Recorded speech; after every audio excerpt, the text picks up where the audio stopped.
முன்னாள் எம்ஜிஆர் சிவாஜி ஒன்றா மீட் பண்ணல அப்படின்னு இருந்த காலகட்டத்தில் அப்போ தான் மீட் பண்ணுறாங்க அப்படின்னும் போது நான் அந்த ப்ரெஸ் ஃபோட்டோகிராஃபராக போயிருக்கேன். நான் அதை ஆன்டிசிபேட் பண்ணி ரெண்டு பேரும் சிரித்து பேசுவாங்கன்னு தெரிஞ்சுக்கிட்டு இங்கேருந்து அவங்க அந்த ஸ்டேஜ் மேலே ஜம்ப் பண்ணி போய் கிளிக் பண்ணேன். ஆனால் எம்ஜிஆர் ரொம்ப ஃபோட்டோ கான்ஷியஸ், ரொம்ப ஃபோட்டோ. ஆமாம், அவர் அதான் சொல்கிறேனே, அவர் வந்து இன்ன வரைக்கும் நீங்கள் பார்த்தீங்கன்னா அவரோட ஒரு அசிங்கமான ஃபோட்டோ எங்கேயும் வெளில வந்திருக்காரு. எம்ஜிஆர் வந்து இங்கே ஆக்ட் பண்ணிகிட்டே இருக்கார். அவங்க தூரத்தில் ரொம்ப தூரத்துலேருந்து ஒருத்தன் வந்து அந்த பாக்ஸ் கேமராவில் ஏதோ ஒன்று ஒருத்தன் கிளிக் பண்ணிட்டான். அதை இவர் பார்த்து அவனை இப்படி கூப்பிட்டாரு. வந்து கேமரா கேட்டார், வாங்கிட்டு. அப்போ தான் ஃபிலிம் கேமரா தான் அது. டக்குன்னு ஃபிலிம் ஓப்பன் பண்ணி அதை ஸோ அதுக்கப்புறம் விஜய் சாருடைய ஒரு ஃபோட்டோவே இப்போ சமீபத்தில் போஸ்ட் பண்ணியிருக்கீங்க. ஒரு ஒரு ஒரு பிக் 1999 எடுத்த பிக்சர். இதே வந்து அவர் பத்திரிகையில் வந்து அவர் மூஞ்செல்லாம் கண்ணாடியில் பார்த்துருக்காரா அப்படிலாம் அவரை வந்து கிரிட்டிசைஸ் பண்ணியிருந்தாங்க. இன்றைக்கி அப்படியே ஒரு அழகான முகமாக்கி அவர்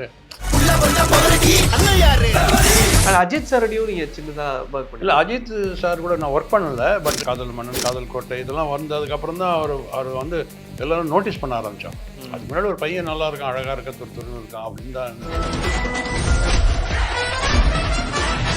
இப்போது புதிய அறிமுகம் ஆச்சி ஹோட்டல் சாம்பார் 50 கிராம் ரூபாய் 20 மட்டுமே. இன்னைக்கு உங்களுடைய இந்த ஜேர்னி கிட்டத்தட்ட 50 ஆண்டுகளாக ஒரு பெரிய லாங் ஜேர்னி. அதை வந்து லைட்டாக நம்ம ரீவிசிட் பண்ண போகிறோம். எனக்கு என்னன்னா சார், இனிஷியலி இப்போ இன்னைக்கு வந்து நிறைய ஃபோட்டோகிராஃபர்ஸ் இருக்கிறாங்க.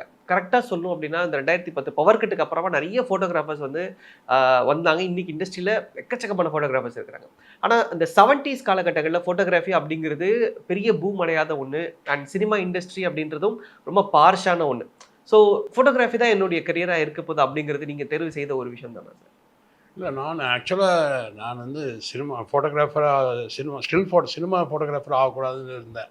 ஏன்னா அது காரணம் வந்து எங்கள் அப்பாவும் ஃபோட்டோகிராஃபர். ஓகே. அவர் வந்து ஒரு 4 படம் ஒர்க் பண்ணார்.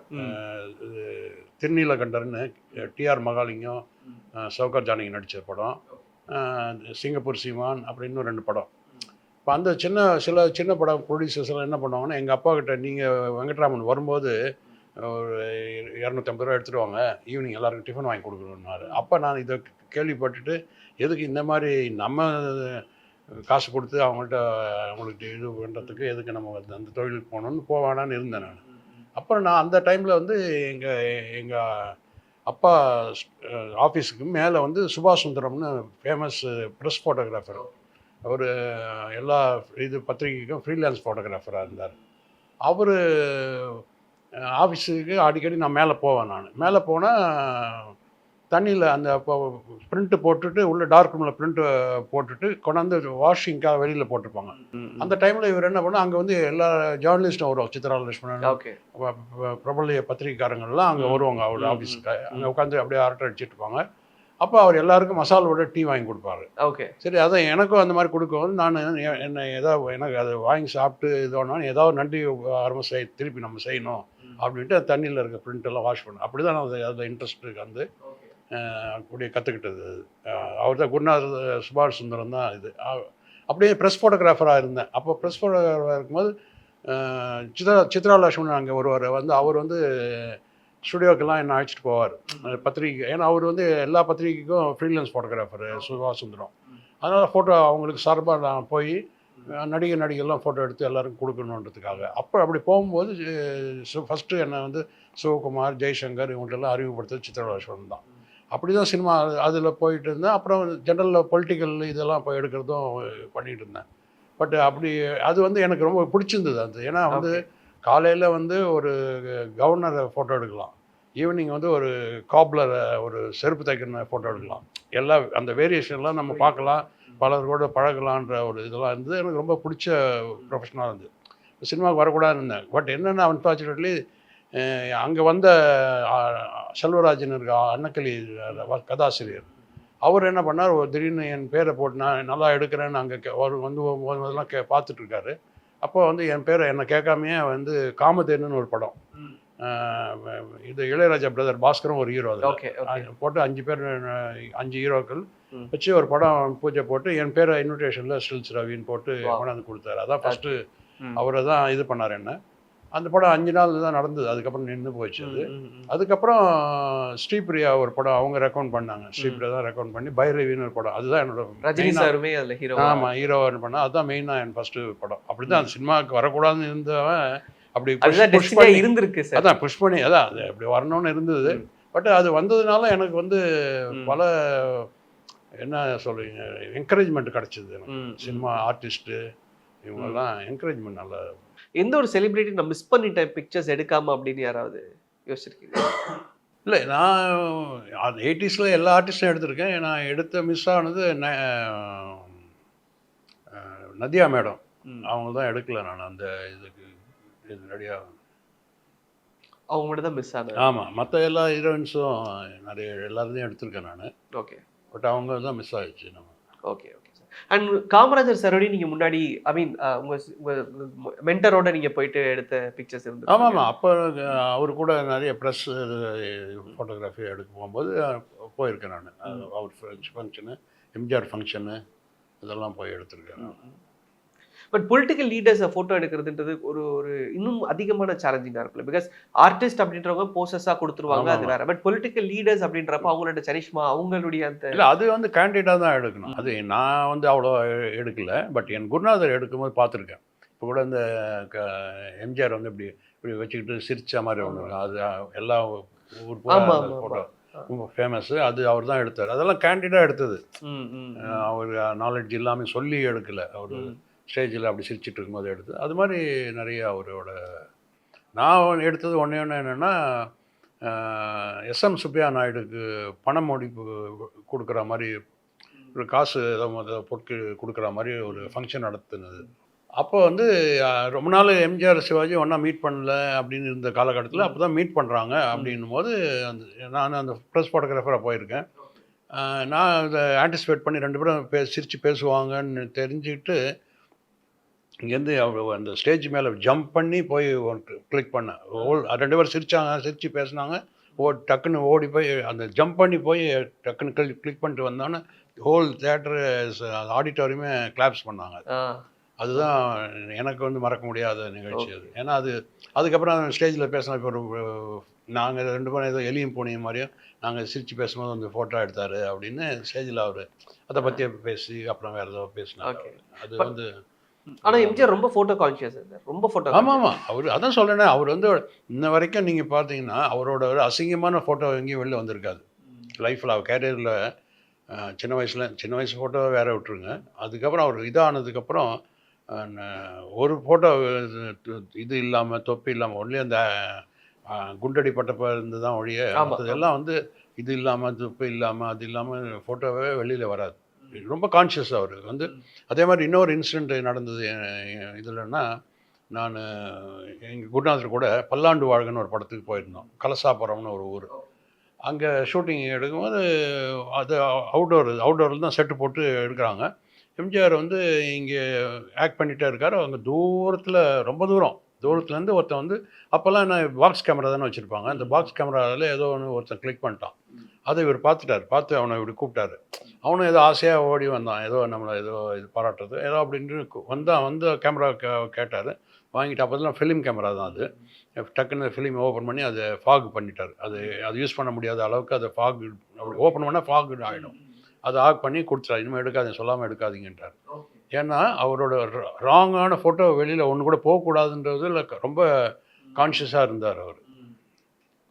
அதெல்லாம் தான் ஒரு ஆர்டிஸ்ட் வந்து இமேஜ் வயசாகி ரொம்ப இதானவங்க கூட அவங்க இப்படி தான் அழகாக இருந்தாங்க அப்படின்ற மாதிரி இருக்கணுன்ற இதில் ரொம்ப கான்ஷியஸாக இருந்தார். ஸோ அதை தாண்டி நீங்கள் அடுத்த ஜென்ரேஷன்ஸ் ஆஃப் ஆர்டிஸ்டோடைய பிக்சர்ஸ் கொஞ்சம் சிவகுமார் சாருடைய பிக்சர்ஸில் ஸ்டார்ட் பண்ணி அடுத்து சூர்யா கார்த்தியுடைய சின்ன வயசு ஃபோட்டோஸ்லாம் நீங்கள் அப்போ சிவகுமார் சார் வீட்டுக்கு போகும்போது அப்படியே 2 பேரும் பார்த்தவங்களா க்யூட்டாக இருந்தாங்க. அப்படி போட்டு அப்படி எடுத்தது தான் அது. அதுக்கப்புறம் கார்த்திக் கூட மட்டும் ஒரு படம் ஒர்க் பண்ணேன் நான். அப்போ சிவகுமார்கிட்ட சொன்னேன், இந்த மாதிரி படம் அங்கே கார்த்திக் கூட ஒர்க் பண்ணோம் அப்படின்னு சொல்லி. அவர் தான் ரெக்கமெண்ட் பண்ணார். ஆல் இன் ஆல் அழகுராஜான்னு ஒரு படம், அதில் ஒர்க் பண்ணேன். அவர் ரொம்ப டெடிக்கேட்டட் பர்சன்.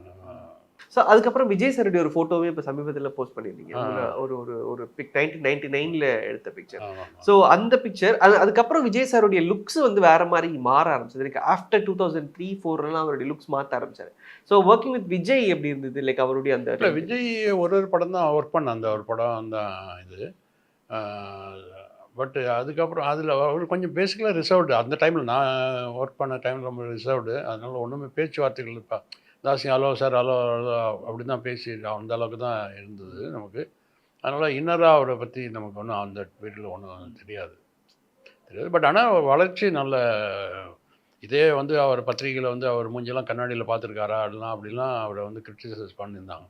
இன்றைக்கி அப்படி ஒரு அழகான முகமாக்கி அவரே அவரே செதுக்கிக்கிட்டார், தன்னை தானே செதுக்கிக்கிட்டார் அப்படின்னு தான் சொல்லணும். அதில் பண்ணி இந்த இப்போ வந்து அவ்வளோ அழகாக இருக்காருன்னு சொல்கிற அளவுக்கு பண்ணிக்கிட்டார் அவர். அவரோட இதுதான் அது ஹார்ட் ஒர்க்கு. அண்டு நல்ல சாங்லெல்லாம் ரொம்ப ஒரு வாட்டி அப்படி பார்த்துட்டாருன்னா பண்ணிடுவார் அவர். மற்றவங்க மாதிரி 4-10 வாட்டி ப்ராக்டிஸ் பண்ணோம். அந்த இதெல்லாம் அப்சர்விங் ரொம்ப ஜாஸ்தி. அதனால் சைலண்ட்டாக இருக்கிறதுனால தான் இதெல்லாம் அப்சர்வ் பண்ண முடியுது. இது மேலே மற்ற விஷயத்தில் கான்சன்ட்ரேட் பண்ணாமல் இது பண்ணுறது பெரிய விஷயம். அவரோட வளர்ச்சி வந்து பெரிய அமேசிங். கண்டிப்பாக. ஆனால் அஜித் சாரோடையும் நீங்கள் சின்னதாக ஒர்க் பண்ணி? இல்லை, அஜித் சார் கூட நான் ஒர்க் பண்ணலை. பட் என்னென்னா நான் வந்து ஃபேஸ்புக்கில் கொஞ்சம் எல்லாருக்கும் கொஞ்சம் ப்ராப்ளமாக இருக்கிறேன். அப்போ எல்லாரோட பழைய ஆர்டிஸ்ட் ஃபோட்டோ எல்லாம், விஜய் ஃபோட்டோ எல்லார் ஃபோட்டோவும் போட்டுகிட்டே இருப்பேன் நான். எல்லோரும் கேட்டுகிட்டே இருப்பாங்க, என்ன சார் எங்கள் தலை ஃபோட்டோ மட்டும் இல்லை, எங்கள் தலை ஃபோட்டோ மட்டும் இல்லைன்னாங்க. நான் 2-3 வாட்டி அஜித்தை பார்த்ததெல்லாம் துபாயில் தான் பார்த்துருக்கேன். என் டாக்டர் வந்து துபாயில் இருக்கா. ஓகே. அவள் வீட்டுக்கு பக்கத்தில் ஒரு கார்டனில் ஷூட்டிங் நடந்து அங்கே போனேன் நான். அப்போ நான் விஷ் பண்ணிட்டு அவர். ஆனால் என்ன ஒன்றுன்னா, நம்ம தூரத்துலேருந்து தூரத்தில் பார்த்தோன்னா கூட அங்கேருந்து வந்து எனக்கு பெருசாக பழக்கம் இல்லாதப்பையும் அவர் வந்து என்னை பற்றி தெரிஞ்சுக்கிட்டு அங்கேயே கிட்ட வந்து பேசுவார், எப்படி இருக்கீங்க, என்ன இருக்கீங்க, எல்லாம் கேட்டு போவார். அந்த மாதிரி வந்து கிட்ட வந்தார். இது மாதிரி என்ன அப்போ சொன்னேன், இந்த மாதிரி நான் இங்கே எங்கள் டாக்டர் வீட்டுக்கு வந்தேன், இது இருக்குது வந்து எல்லோரும் கேட்குறாங்க, இந்த மாதிரி என்ன எங்கள் தலை ஃபோட்டோ மட்டும் இல்லை அப்படின்னு, எடுத்துங்களேன் அப்படின்னாரு. அப்போ நான் கேமரா கொண்டு போகல, கேஷுவலாக நான் சும்மா ஏதோ பார்க்குக்கு போகிற மாதிரி போயிருந்தேன். சரி, நான் மத்தியானம் வீட்டுக்கு போய் அப்போ பெரிய ப்ரொஃபஷனல் கேமராவும் எடுத்துகிட்டு போகல. அப்போ ஒரு சின்ன கேமரா தான் எடுத்துகிட்டு போயிருந்தேன். சரி, நான் அதை எடுத்து ஒரு 5-6 படம் எடுத்தேன் நான். அது எடுத்தேன். அதுதான் கொஞ்சம் எல்லாம் எடுத்து எல்லா பத்திரிகையிலும் வந்தது. அதுதான் அப்படி தான். இப்போ ரொம்ப பழக்கம் இல்லை. பட் எனக்கு ரொம்ப அவர் கூட ஒர்க் பண்ணணுன்னு ரொம்ப ஆசை. ஏன்னா அவரோட பேசிக் பிஹேவியர் ஆரம்பத்துலேருந்து நான் வாட்ச் பண்ணியிருக்கிறேன். 4 பேருக்கு ஹெல்பிங் நேச்சரு, அந்த நல்ல அட்வைஸ் பண்ணுறது, இந்த மாதிரி விஷயங்கள்லாம் ரொம்ப நல்ல கேரக்டர். இதெல்லாம் ஆரம்ப காலத்துலேருந்து சில அவர் கூட ஒர்க் பண்ண கேமராமேன்லாம் சொல்லுவாங்க. அதுலேருந்தே அவர் மேலே நமக்கு ஏதோ ஒரு பிரியம் தாசி ஆகிட்டே இருந்தது. ஒர்க் பண்ணதில்லை இது வரைக்கும். ஆனால் அந்த அவருடைய என்ட்ரி டைம் கண்டிப்பாக நீங்கள் இண்டஸ்ட்ரியில் இருந்தனால, கனெக்டடாக இருந்தனால, ஏன்னா எந்த ஒரு சினிமா பேக்ரவுண்டு இல்லாத ஒரு நடிகர் உள்ளே வராரு. He was very charming. அந்த டைம் இஸ் வெரி சார்மிங். ஏன்னா அப்போ பிரசாந்த் டாப்பில் இருக்கிறாங்க, விஜய் சாருடைய படங்கள் வந்துட்டு இருக்கேன், அஜித் சாருடைய படங்கள் கமிங் அப். ஸோ அப்படின்றப்ப அந்த டாக்ஸ் இருந்ததா, புதுசாக ஒருத்தர் வராரு, இஸ் கமிங் லைக் திஸ்? இல்லை, அப்போ அதெல்லாம் ஒன்றுமே இல்லை. அது நல்லா இருக்காருன்னு தான் வந்தது வழிய பெருசாக இவர் ரொம்ப ஸ்ட்ரைக்கிங்காக அப்படியெல்லாம் ஒன்றும் தெரியல அப்போ அந்த பீரியடில். ஆஃப் லேட்டு அந்த காதல் மன்னன் அதெல்லாம் வந்தது. காதல் மன்னன், காதல் கோட்டை இதெல்லாம் வந்ததுக்கப்புறம் தான் அவர் வந்து எல்லோரும் நோட்டீஸ் பண்ண ஆரம்பித்தாங்க. அதுக்கு முன்னாடி ஒரு பையன் நல்லா இருக்கான், அழகாக இருக்க, துருன்னு இருக்கான் அப்படின்னு தான் இந்த வழி. ஒரு இது இல்லை. Okay sir. அண்ட் இளையராஜாவோட ஒர்க் பண்ண எக்ஸ்பீரியன்ஸ்? இளையராஜா வந்து ஆக்சுவலாக ஃபஸ்ட்டு படம் பண்ணுறதுக்கு முன்னாடிலேருந்தே தெரியும். ஏன்னா நான் சுபாஷ் சுந்தரம் சொல்லி அவங்க வந்து எஸ்பி பாலசுப்ரமணியன் கச்சேரிக்கெல்லாம் இவங்க வாசிக்க போவாங்க. அப்போ போய் அவங்க சார்பாக ஃபோட்டோ எடுக்க அனுப்புவார் எங்கள் குருநாதர். அப்போலேருந்து எடுத்திருக்கேன் ஃபோட்டோஸு. அதே மாதிரி அன்னக்கிளி ஃபஸ்ட்டு ஷார்ட் ரெக்கார்டிங்குமே ஃபஸ்ட்டு ஸ்டில் எடுத்திருக்கேன், நான் தான் எடுத்திருக்கேன். Oh, okay. அது அப்போலேருந்து அதுக்கப்புறம் ரெகுலராக இந்த வினைல் ரெக்கார்ட்ஸ் எல்லாம் பின்னாடி ஒரு ஃபோட்டோ. ஆமாம், அதெல்லாம் நம்ம எடுத்தது. அதே மாதிரி ஏதாவது வித்தியாசமாக எடுப்பேன் நான். அவரை வந்து அவர் நடுவில் உட்காந்து வச்சு ஃபுல்லாக இன்ஸ்ட்ருமெண்ட்லாம் சுற்றி வச்சு அப்படியெல்லாம் எடுப்பேன். ஹெட்ஃபோன்ஸ் போட்ட மாதிரி அதெல்லாம் கொஞ்சம் போஸ்ட் பண்ணுவார். அந்த மாதிரி நம்ம இங்கே வாங்க அங்கே வாங்கணும். அதே மாதிரி பீச்சில் ஒரு பத்திரிகைக்காக எடுத்தோம். பீச்சில் வந்து துண்டை போட்டுட்டு ஹார்மோனியம் வாசிக்கிற மாதிரி இவர், பாஸ்கர், கங்கை அமரன் 3 பேரும், கமல்ஹாசனும், அப்போ அங்கே ஏதோ ஷூட்டிங்கில் இருந்தாங்க பாரதி ராஜா, அவங்கெல்லாம் காசு போடுற மாதிரி அப்படிலாம் கவர் ஸ்டோரிக்கு எடுத்தோம். அது அந்த மாதிரி எல்லாத்துக்கும் அந்த மாதிரி ஹெல்ப் பண்ணுவார், நல்லா கோஆப்ரேட் பண்ணுவார். இங்கே வாங்க அங்கே வாங்கன்னா இது ரொம்ப நமக்கு கோஆப்ரேட் பண்ணக்கூடிய ஆர்ட். அண்ட் மோரோவர் சினிமாவில் வந்து இன்னும் அதிகமாக பேசப்படுற சினிமாட்டோகிராஃபி பாலு மகேந்திரா சாருடைய ஒர்க்ஸ் நிறைய பேசுவாங்க. அண்ட் அதுலேயுமே நிறைய பேக்லைட்ஸ் இருக்கும், அவர் ஷார்ட்ஸாகவே பயங்கரமாக இருக்கும். And Mahendran sir Balu Mahendra sir இவங்களுடைய வித்தியாசமாக இருக்கும். அண்ட் நீங்கள் அந்த ஸ்டில்ஸ்லேயும் நீங்கள் பேக்லைட்ஸ் நிறைய பண்ணுறீங்க. இன் டர்ம்ஸ் ஆஃப் அந்த சினிமாட்டோகிராஃபியாக விஷுவல்ஸாக நீங்கள் பார்க்குறப்போ உங்களுக்கு அது எப்படி இருந்தது சார்? இல்லை அவர் எக்ஸ்ட்ரானரி. அது ஃப்ரேமிங் அது வந்து அந்த என்ன சொல்லுவாங்க, இப்போ பிக்சர் போஸ்ட் கார்டு மாதிரின்னு சொல்லுவாங்க, பிக்சர் போஸ்ட் கார்டுன்னு சொல்லுவாங்க. அந்த மாதிரி இருக்கும். ஒரு ஃப்ரேமை வந்து அப்படியே அப்படி பார்த்துட்டே இருக்கலாம். ஆக்சுவலாக அதுதான் நல்ல விஷயம். நம்ம சில ஃபோட்டோ கேமராமேன்லாம் இப்போ எனக்கு தெரிஞ்ச சில இதெல்லாம் பார்த்திங்கன்னா அப்படியே மூவ் பண்ணிகிட்டே இருந்தாங்கன்னா அந்த விஷுவல் ஸ்டடியாக தெரியாது இல்லை. அது ஒரு பியூட்டி தெரிஞ்சுட்டு இருந்தால் தான் நல்லாயிருக்கும். நம்ம பார்க்காத இடத்த அவங்க காட்டுறாங்கன்னும் போது அது அப்படி கொஞ்ச நேரம் ஸ்டே இருந்தால் தான் நல்லாயிருக்கும். அதெல்லாம் வந்து அவர்தில் நல்லா இருக்கும். அண்ட் கேபி சாரோட நீங்கள் லாங் டைம் ட்ராவல் பண்ணீங்க. கேபி சார் தான் ஏஆர் ரகுமான் சார் இன்ட்ரடியூஸ் பண்ணாங்க. ரகுமான் சாருடைய பிக்சர்ஸ் தான் எடுக்க முடிஞ்சதா இல்லை? அது ஏஆர் ரகுமான் இல்லை, அவரது நான் இன்னும் இது மீட் பண்ணவே சந்தர்ப்பமே வரல நமக்கு. ஆக்சுவலாக அவரோட சிஸ்டர் மேரேஜுக்கு எனக்கு யாரோ ரெக்கமெண்ட் பண்ணி என்னை ஃபோட்டோ எடுக்க சொன்னாங்க. அந்த டைம் நான் ஷூட்டிங் 2-3 ஷூட்டிங் இருந்ததுனால வேறு ஒரு ஃப்ரெண்டுக்கிட்ட அவர்கிட்ட டைவெர்ட் பண்ணி விட்டுட்டேன் நான். அப்படி தான் அந்த ஒரு லிங்க் தான். அண்ட் இது வரைக்கும் நம்ம எங்கேயுமே மீட் பண்ண சந்தர்ப்பமே கிடைக்கல. Okay sir, great sir. நிறைய விஷயங்கள் ஷேர் பண்ணீங்க. So thoughtful. ஏன்னா இப்போ சமீபத்தில் ராதிகா மேம் சொன்ன விஷயம் தான், அவங்களோட இந்த ஃபோட்டோ ஃபேவரட்டாக இருந்தனால இன்னும் நீங்கள் நிறைய பேரோட அந்த ஃபேவரட்டில் இருக்கிறது வந்து எங்களுக்கு தெரிஞ்சுது. ஸோ வி குட் சி நிறைய செலிபிரிட்டிஸ் இன்னும் அவங்களுடைய அந்த லைஃப்பில் உங்களை மறக்காமல் வச்சுருக்கிறதே ஒரு பெரிய விஷயம். அந்த கிராட்டிடியூட் அவங்க கேரி பண்ணுறதே was like very inspiring. And of course உங்களோட பிக்சர்ஸ் இன்னைக்கு நிறைய பேர் அவங்க என்கரேஜ் பண்ணாலும் நான் இந்த அளவுக்கு நம்ம பேர் வர்றதுக்கு காரணமே வந்து அவங்க தான். அன்றைக்குள்ள ஆர்டிஸ்ட் என்கரேஜ் பண்ணலைன்னா நம்ம வந்து அப்பயே இந்த தொழிலை வேணான்னு போயிருக்கலாம். அவங்க என்கரேஜ் பண்ணி தான் நமக்கு இந்த அளவுக்கு பேர் வந்தது காரணம். மெயின் ரீசன் அவங்க தான். ஆர்டிஸ்ட் அந்த 80s ஹீரோயின்ஸு டெக்னீஷியன்ஸ் எல்லாம் நமக்கு வந்து அந்த ஹெல்ப் பண்ணும்போது தான் அதுதான் நம்ம இன்னைக்கு இந்த அளவுக்கு வளர்ந்ததுக்கு காரணம். அதனால அவங்களுக்கு தான் பெரிய நன்றி அது. கண்டிப்பாக கண்டிப்பாக. Thank you so much sir for wonderful time. நிறைய விஷயங்கள் ஷேர் பண்ணதுக்கு ரொம்ப நன்றி சார். தேங்க்யூ. நன்றி.